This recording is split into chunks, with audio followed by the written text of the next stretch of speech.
the second half surge, 85-58. And again, from the point when they were down 31, they outscore them 72-37. That's amazing.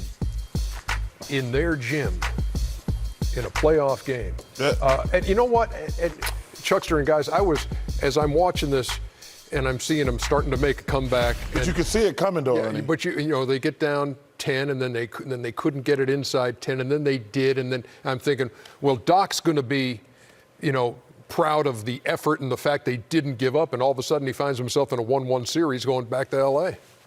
Yeah, I think overall, we talked about what makes certain guys good. I think the other day we talked about Giannis and said, well, will Giannis look past this? I'm like, well, for him to play well, it's his effort and energy. So he's going to bring that because it's not just his skill set. And then you look at the Clippers. For them to play well, it's their effort and energy. So they're never going to not play hard because most of their guys on their team, with the exception maybe of Lou Williams, has a skill set of their hard playing with effort allows them to have skill. So even when you're up 30, they're still playing hard because that's the only way they know how to play. And it's a different scenario. The guy who's probably going to get lost in the shuffle is Patrick Beverley. He won't allow them to quit. He is annoying. He plays with great emotion. And even when they were down 30, he was still talking and out there fighting with Kevin Durant. And then Montrezl Harrell is the same way.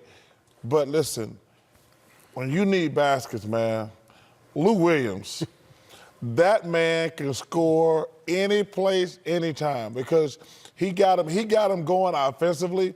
The other guys chipped in. But Patrick Beverley and Montrezl Harrell, their energy and effort.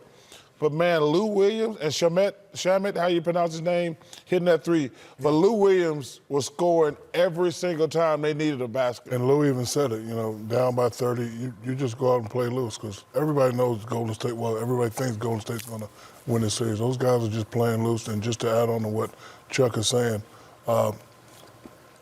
Patrick Beverley reminds me a lot of D-Fish, and, it's nice to see him over there. D-Fish was a guy that up 30, down 30, he's going to play the same way all the time. So Chuck, but he's an energy guy as well. Yeah. For him to play with Derek Fisher, when he was with you guys, his energy was the reason why he was on the floor. And so then he could hit some threes because of the energy and bring up 30, down 30. Up 30, down 30, without question. So that's a good call on that. But I think Patrick Beverley brings intimidation with his energy because he will get under you and under your skin. I always call it the European defense because when I go to Europe, in America, we kind of talk to people from here. In Europe, people just talk to you a little closer than normally, and so I call it the European defense because do that face again, Chuck. You was getting ready for one. We got in the breath mints around here. Montrezl Harrell. You want a sock or something? Montrezl Harrell. Sock and it smell better. 25 and 10. We gonna have breath jokes? Okay, I got one for you. That's a stat. Hal, he's no underdog, but Hal is a great stat person. He told me Lou Williams and Harrell got 112 points in 2 games. That's amazing. Off the Clipper bench. Off the bench. Yeah. 36 for Williams tonight, 25 you ever heard that for game? Harrell. Tic-tac? Yeah. They need to take a mint soccer ball and kick it in your mouth. Hey, thank God we're in America. You stay a distance away. I tell you. On the Golden State end, we still are waiting to hear from Steve Kerr on this, but what a punch in the gut to lose the game and to have DeMarcus Cousins go down. I feel bad for DeMarcus. That looks so like my injury, that quad, the way it balled up in his thigh. I hope it's not it because that's a tough injury, and he had to Achilles, man. Good luck, Big Marcus.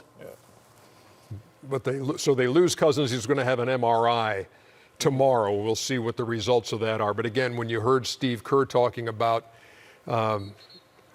his interview with Kristen Ledlow after the third quarter, and she said, how's it going to affect the rotation? He said, I'm not concerned about that. He says, he's waited so long to be in this spot.